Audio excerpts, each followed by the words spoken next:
Saya ingin bicara tentang iman dan kasih. 1 Korintus 13 ayat yang kedua. Kita baca sama-sama.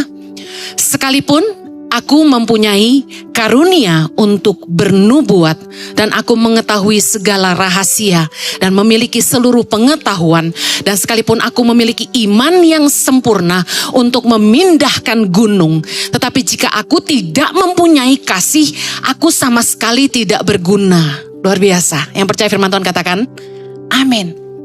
Firman Tuhan berkata, bahasa sederhananya, kalau ada orang yang dikaruniai Tuhan iman, sehingga dia bisa melakukan mujizat, bisa menyembuhkan yang sakit, membangkitkan yang mati. Tapi kalau dia tidak punya kasih, dia tidak berguna. Iman dan kasih adalah sahabat karib yang tidak mungkin terpisahkan. Kenapa? Kita lihat bagaimana Yesus melayani selalu dengan kasih. Kita lihat Matius 14 ayat 14. Ketika Yesus mendarat, ia melihat orang banyak yang besar jumlahnya, maka tergeraklah hatinya oleh belas kasihan kepada mereka. Dan ia menyembuhkan mereka yang sakit. Satu lagi, Matius 20 ayat 34. Maka tergeraklah hati Yesus oleh belas kasihan. Lalu ia menjamah mata mereka, dan seketika itu juga mereka melihat lalu mengikuti dia. Kesamaan apa yang kita bisa lihat? Ini baru 2 ayat yang saya bacakan. Kalau Anda search kata belas kasihan, banyak sekali ayatnya. Kesamaan yang kita bisa lihat adalah gini. Yesus melayani dengan kasih. Makanya dia selalu punya belas kasihan. Dan setiap kali dia berbelas kasihan, dia bikin mujizat. Yang artinya gini, kalau Anda punya belas kasihan, itu merupakan kunci mujizat dalam hidup Anda. Ketika Anda lihat anakmu sakit, dan kamu mengasihi anakmu, dan kamu berdoa dengan sungguh-sungguh, bahwa Tuhan sanggup menyembuhkan dia, saya percaya mujizat akan terjadi, anakmu sembuh. Amin. Apa hubungannya kasih dan iman? Mari kita belajar. Efesus 3 ayat 16, luar biasa pewahyuan Tuhan. Kita baca yuk. Aku berdoa supaya ia menurut kekayaan kemuliaannya menguatkan dan meneguhkan kamu oleh rohnya di dalam batinmu. Ayat 17 sama-sama. Sehingga oleh imanmu Kristus diam di dalam hatimu dan kamu berakar serta berdasar di dalam kasih. Ayat 18. Aku berdoa supaya kamu bersama-sama dengan segala orang kudus dapat memahami betapa lebarnya, panjangnya, tingginya, dan dalamnya kasih Kristus, dan dapat mengenal kasih itu sekalipun ia melampaui segala pengetahuan. Aku berdoa supaya kamu dipenuhi di dalam seluruh kepenuhan Allah. Sama-sama katakan amin. Yes. Berapa banyak saudara yang punya iman bahwa roh Allah diam di dalam batinmu? Gak semua tangan. Saya ulangi, mungkin karena masih pagi. Berapa banyak saudara yang punya iman bahwa roh Allah yang hidup diam di dalam batinmu? Angkat tangan. Bukankah Allah adalah kasih? Firman Tuhan berkata dalam 1 Yohanes 4 ayat 8, barang siapa tidak mengasihi ia tidak mengenal Allah, sebab Allah adalah kasih. Katakan Allah adalah kasih. Jadi ketika engkau punya iman, engkau yakin bahwa roh Allah diam di dalam batinmu, ketahuilah dia adalah kasih. Artinya ketika kamu punya iman, roh Tuhan ada di hatiku, kamu punya kasih. Yang paham katakan amin. Sesimpel gini, Anda pengen supaya air ini ada di perutmu, yang Anda harus lakukan, Anda percaya kalau kamu minum airnya masuk.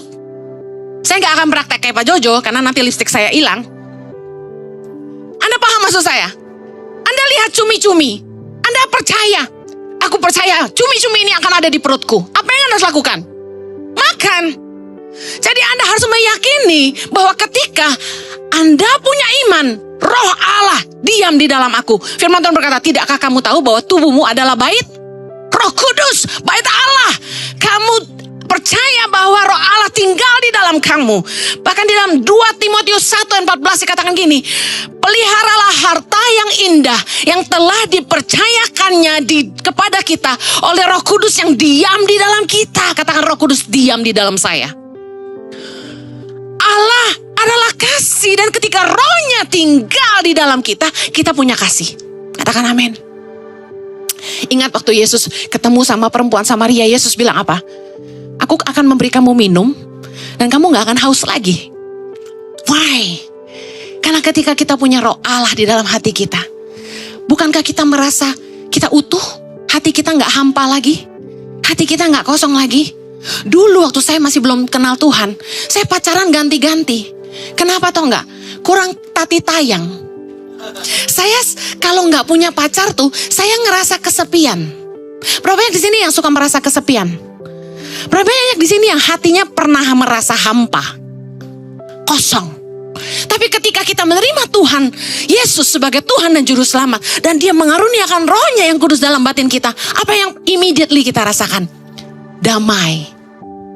Masih sepi sih Bu, karena jomblo. Gua paham. Tapi ada rasa utuh. Hati kita gak hampa lagi. Seperti ada mata air yang terus mengalir di hati kita. Itu kasih Tuhan.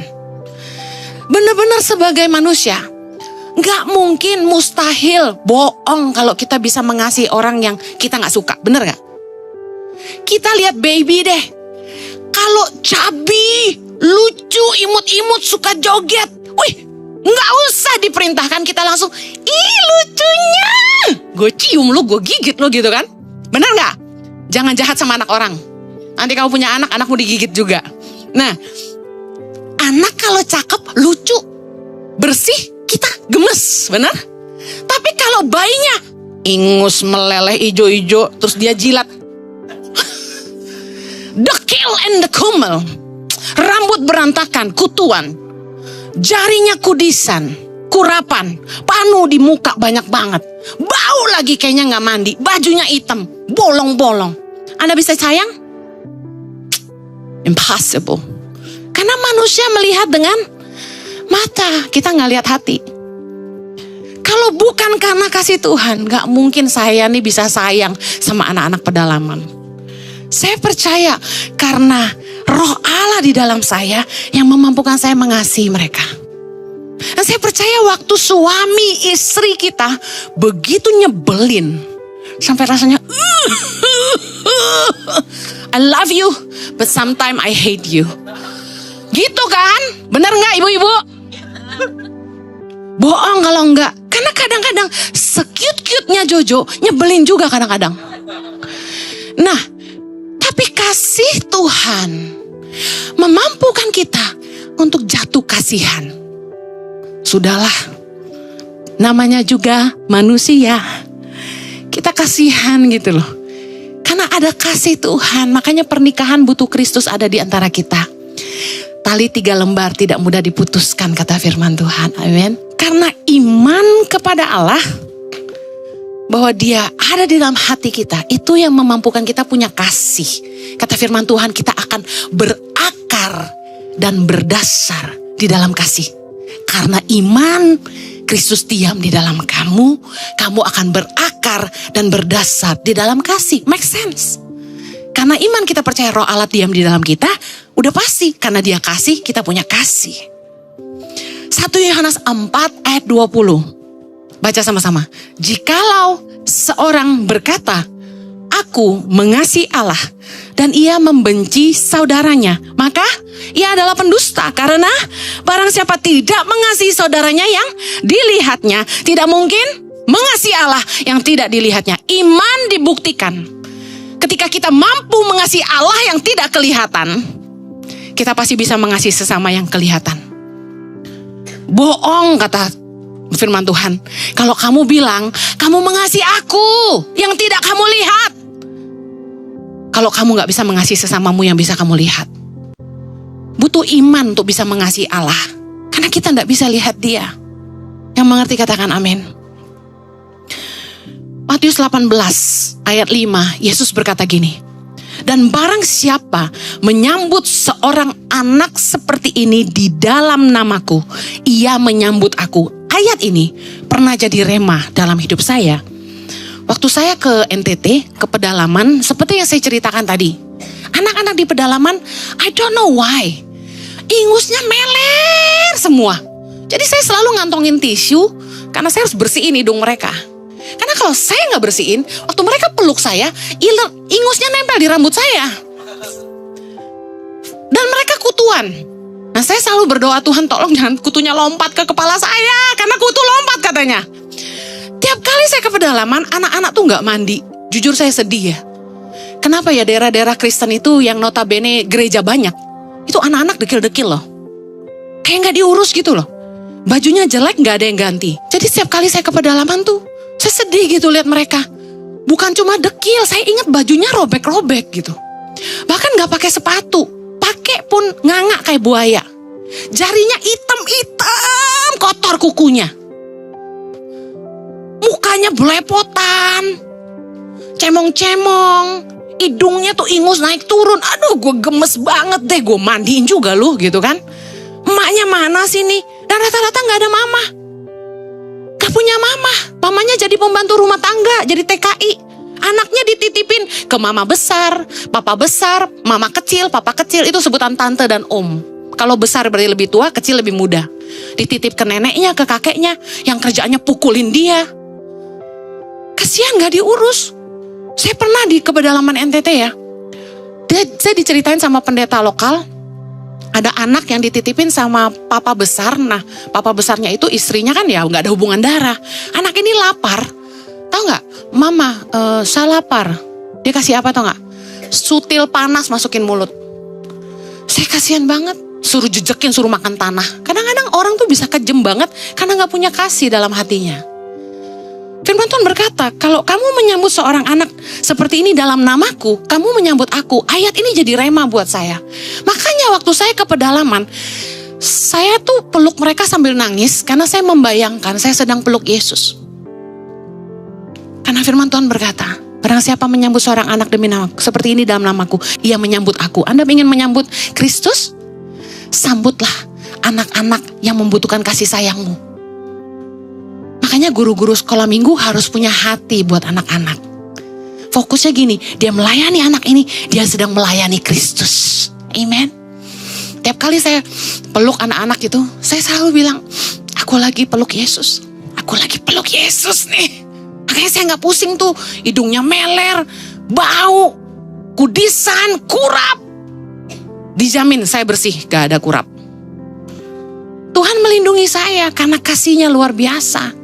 Kalau Anda punya kasih Allah dalam hatimu, karena rohnya di dalam kita, kasih itu tumpah, memampukan kamu mencintai orang bahkan yang bersalah sekalipun. Iman kita itu harusnya nyata dalam tindakan kasih kita kepada sesama. Yang setuju katakan amin. Kita lihat Yakobus 2. Judul perikopnya, iman tanpa perbuatan pada hakikatnya adalah mati. Ayat 15. Jika seorang saudara atau saudari tidak mempunyai pakaian dan kekurangan makanan sehari-hari, dan seorang dari antara kamu berkata, selamat jalan, kenakanlah kain panas dan makanlah sampai kenyang, tetapi ia tidak memberikan kepadanya apa yang perlu bagi tubuhnya, apakah gunanya itu? Ayat 17, demikian juga halnya dengan iman. Jika iman itu tidak disertai perbuatan, maka iman itu pada hakikatnya mati. Ayat 18 baca sama-sama. Tapi mungkin ada orang berkata, padamu ada iman dan padaku ada perbuatan. Dipisahkan tuh. Aku akan menjawab dia, tunjukkan kepadaku imanmu tanpa perbuatan. Aku akan menunjukkan kepadamu imanku dari perbuatan-perbuatanku. Imanmu kepada Tuhan akan kelihatan dari perbuatanmu. Kalau orang bilang, aku orang beriman, tapi selalu hidup dalam kekhawatiran, dia tidak punya iman. Kalau dia selalu bilang, aku orang beriman, tapi tidak punya kasih sama orang, dia tidak punya iman. Bagaimana mungkin kita hidup dengan begitu banyak peraturan? Oh, kalau orang Kristen itu saya lihat nolong orang tuh banyak mikir. Kadang-kadang telat mikir. Jadinya mikir-mikir. Dan akhirnya nggak bikin apa-apa. Saya ingat pertama kali saya bikin yayasan, ada keluarga yang nanya gini, lu nolong dia emang lu yakin dia gak jahat sama lu? Lu nolong ini lu lihat pikir ada gunanya? Lu cek gak tuh orang bener gak bener? Pokoknya banyak tanya deh. Orang Kristen tuh terlalu banyak mikir. Kayaknya kadang-kadang gak boleh terlalu pintar sih. Kita harus perlu hati nurani. Kalau saya lihat orang susah, saya sekarang kan sudah pengalaman ya, 17 tahun dibohongin orang ya kan? Ya kan udah kenyang, dimanfaatkan orang, ditipu orang, udah kenyang. Jadi sampai udah biasanya saya tuh duduk sama orang, dia tulus gak tulus saya bisa rasa. Dia ngomong aja, saya diem perhatikan gitu, saya udah tahu dia bohong. Pokoknya tuh Tuhan kasih karunia saya discernment spirit. Begitu saya ngomong sama orang, saya langsung tahu dia tulus gak tulus, dia bohong gak bohong. Saking udah biasa Tuhan melatih roh saya untuk peka. Orang ini jujur gak? Saya tatap matanya, dengar dia bicara, saya langsung tahu. Gak benar kamu ini. Gak pernah ada leader di tangan pengharapan di seluruh Indonesia dunia. Amin. Yang nipu saya yang tidak ketahuan. Tuhan baik. Makanya saya harus turun sendiri ke lapangan. Tiap kali saya keliling Indonesia dan saya duduk bersama leader-leader tangan pengharapan, saya tidak hanya mementor mereka, tapi saya bicara satu-satu. Saya pengen tahu hatinya. Saya pengen tahu perjuangan hidupnya. Susahnya apa? Kebutuhannya apa? Nah, kebanyakan leader gak memperhatikan kebutuhan karyawannya. Sebenarnya kalau orang sampai mencuri, berbohong, kita harus lihat apakah kita gak nolong dia dalam kesusahannya gitu loh. Orang mencuri karena dia kurang. Orang mencuri karena dia lapar. Nah, jangan cepat menghakimi. Kita harus selidiki dulu, harus bangun hubungan dulu. Jadi kalau sampai ada karyawan yang ketahuan tidak jujur, biasanya kita langsung pecat gitu ya. Enggak, ajak ngomong dulu, kenapa kamu? Berapa kali saya punya staf yang kedapatan tidak jujur gitu ya. Bukan dipecat, saya bantu, tapi dia harus bertanggung jawab atas kesalahannya. Dan beberapa orang berubah, beberapa tidak berubah. Akhirnya keluar dari yayasan. Kembali lagi gini, tanggung jawab kita tuh masing-masing sama Tuhan. Amen. Tapi bagian kita gini, kalau kita punya iman, kita punya iman kepada Tuhan, kita yakin Tuhan ada dan dia melihat semuanya. Udah jangan khawatir, tabur kasih aja. Tuhan pasti bela kita selama kita berbuat kebaikan. Amin. Kenapa Tuhan gak izinin saya ditipu orang? Karena Tuhan tahu saya tulus nolong mereka. Saya pernah disantet di pedalaman 2 kali. Saya gak mati tuh. Karena firman Tuhan berkata, kutuk tanpa alasan gak akan kena. Orang saya datang dengan niat tulus mau bantu orang. Kalau Anda gak mau kena santet, hatimu harus tulus dan kamu harus penuh sukacita. Roh Allah di dalam kamu, sukacita menangkal kutuk. Amen. Iman harusnya nyata dalam tindakan. Kita gak bisa bilang, oh kamu miskin, saya doakan supaya kamu kaya. Gak bisa. Kamu harus lihat apakah kita bisa kasih dia pekerjaan. Kita coba bantu dulu. Tapi banyak orang yang kita bantu hidupnya gak berubah, itu keputusan dia. Amin. Tapi sebagai orang beriman kita gak bisa ngomong doang. Banyak orang yang datang ke sini dan minta pekerjaan, dan saya tuh sampai cari company outsource yang bisa melatih, menerima orang yang pengangguran, dilatih dan dikasih kerja. Kami udah dapat ya. Makanya nanti kami sedang meeting terus supaya jemaat ICI sampai ada yang nganggur bisa langsung daftar ke perusahaan itu. Nanti bisa kontak ke call center gereja bagi yang butuh pekerjaan. Saya ingin tutup dengan 2 contoh sehari-hari. Bagaimana iman kita itu bukan sekedar perkataan tapi nyata dalam perbuatan kita, dalam kasih kita. Yang pertama, orang yang hidup dalam iman itu hidup dalam kemurahan. Dia punya kemurahan hati.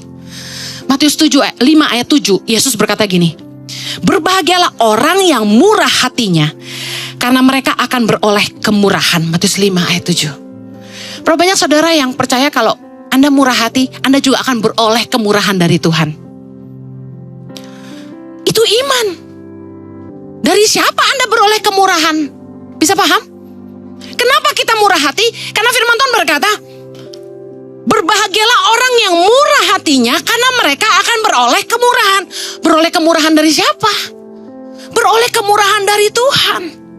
Itu butuh iman. Orang yang beriman percaya dia akan beroleh kemurahan dari Allah.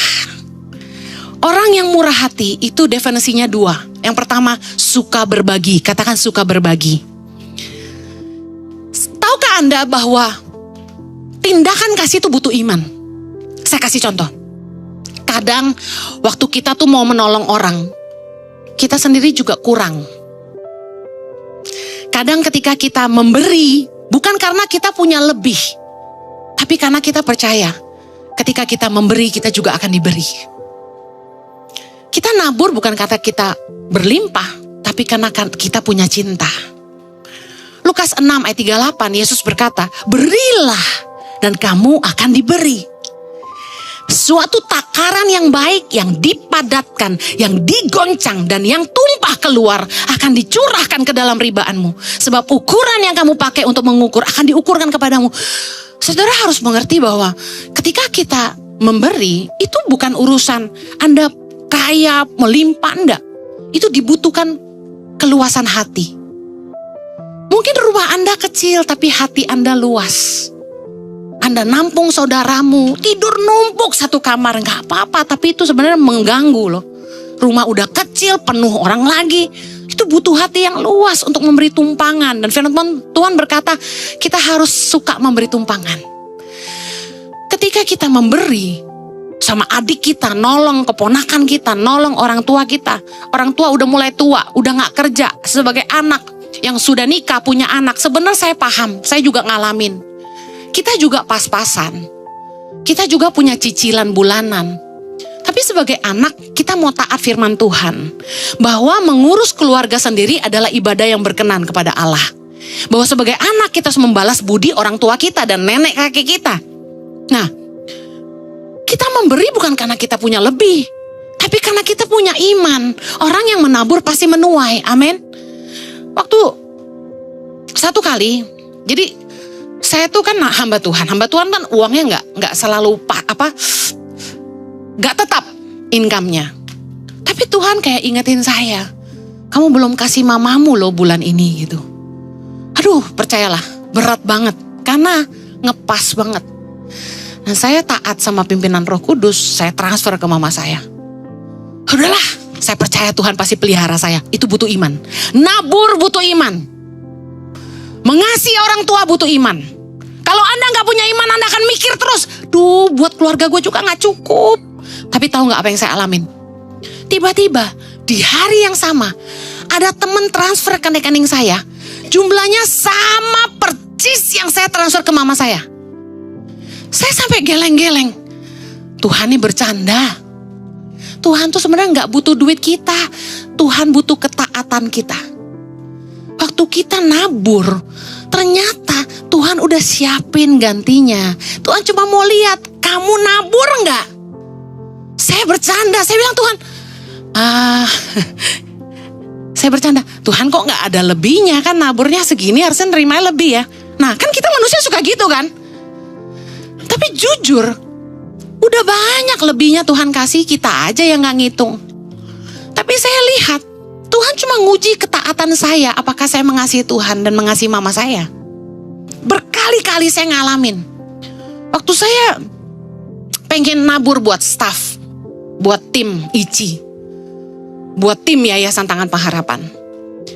Saya pernah cerita sampai BCAM banking saya bilang gini,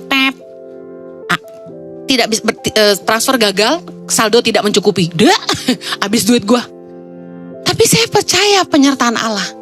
Saya kasih tahu sampai hari ini saya sama suami saya nggak pernah kekurangan. Kami nggak pernah berhenti nabur. Kalau orang tuh sampai nanya-nanya saya, Bu Heni, perpuluhan wajibkah? Ya ampun, lu hitungan banget, pantasan aja hidup lu susah. Kalau Anda bilang gini, ngepas Bu, udah duit cuma segini mesti nabur lagi. Lu perhitungan sama Tuhan, gue kasih tahu. Napas lu gratis, lu nggak hitung lu. Saya sama Jojo nggak pernah hitungan. Tuhan suruh tabur. Tuhan suruh tabur. Selama Tuhan suruh terus nabur. Selama Roh Kudus gerakan nabur. Bukan punya lebih, baru terima udah naruh lagi. Kadang-kadang sampai begitu. Saya kasih tahu, bukan saya nggak butuh, Tapi saya tahu saya harus taat karena saya punya iman, Tuhan pasti sediakan yang saya butuhkan. Dan luar biasa, kami tidak pernah kekurangan Bapak Ibu. Ujilah kasih Tuhan dalam hidupmu. Kalau Anda percaya, Anda punya iman, Tuhan mengasihi Anda. Tanpa iman, orang itu hidup dalam kekhawatiran. Kekhawatirannya apa? Takut gak cukup. Matius 6 ayat 34. Yesus berkata begini, ini Yesus yang ngomong loh. Sebab itu, janganlah kamu khawatir akan hari besok. Karena hari besok mempunyai kesusahannya sendiri. Kesusahan sehari cukuplah untuk sehari. Ayat ini sering dipakai orang malas. Tapi saya kasih tahu ini pelajaran iman yang Yesus lagi kasih sama kita. Kalau Anda baca di ayat selanjutnya, dikatakan bahwa Bapamu tahu bahwa kamu memerlukan semuanya itu. Jadi kamu tidak perlu khawatir tentang makan, minum, pakai. Makanya saya paling gak suka orang ribut soal makanan. Gue belum dapat ya. Kok makanannya segitu doang sih, gue belum dapat ya. Marah gitu, gak dapat makan. Ya ampun, itu sedih sekali, itu miskin sekali rohnya. Kalau saya, gak apa-apa saya gak dapat, yang penting semua dapat. Kadang-kadang saya dikirimin makanan, saya gak sentuh minta maaf. Karena saya udah gemuk.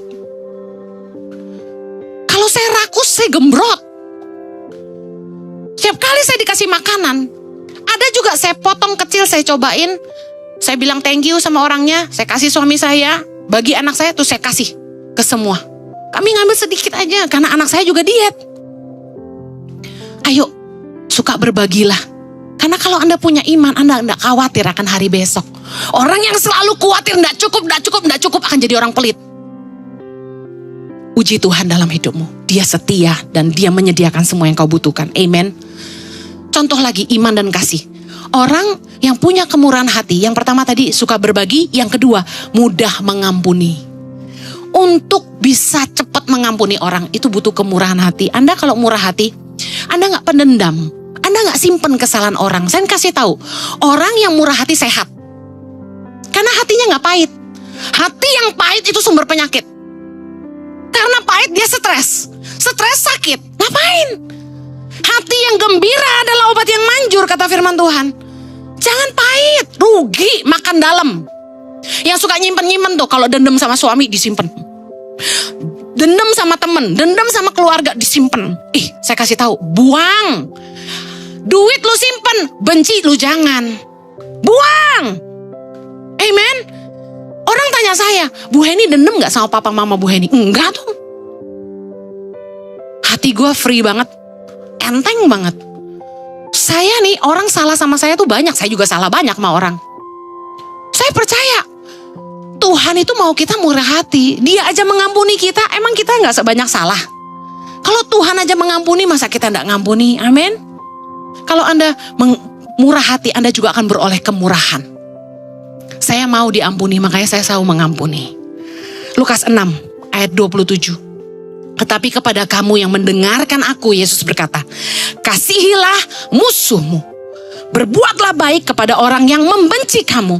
Dan mintalah berkat bagi orang yang mengutuk kamu. Berdoalah bagi orang yang mencaci kamu. Anda pasti dalam hati bilang gini, berat. Ayat 35, sama-sama yuk. Tetapi kamu kasihilah musuhmu dan berbuatlah baik kepada mereka dan pinjamkan dengan tidak mengharapkan balasan, maka upahmu akan besar dan kamu akan menjadi anak-anak Allah yang maha tinggi, sebab ia baik terhadap orang-orang yang tidak tahu berterima kasih dan terhadap orang-orang jahat. Ayat 36, hendaklah kamu murah hati sama seperti Bapamu adalah murah hati. Lihat, upahmu akan besar dan kamu akan menjadi anak-anak Allah yang maha tinggi. Ini butuh iman. Karena pengharapan kita hanya di dalam Tuhan. Makanya kita lakukan firman Tuhan. Kita menabur kasih. Kasih hanya terbukti ketika kamu mampu mengasihi orang yang bersalah sama kamu.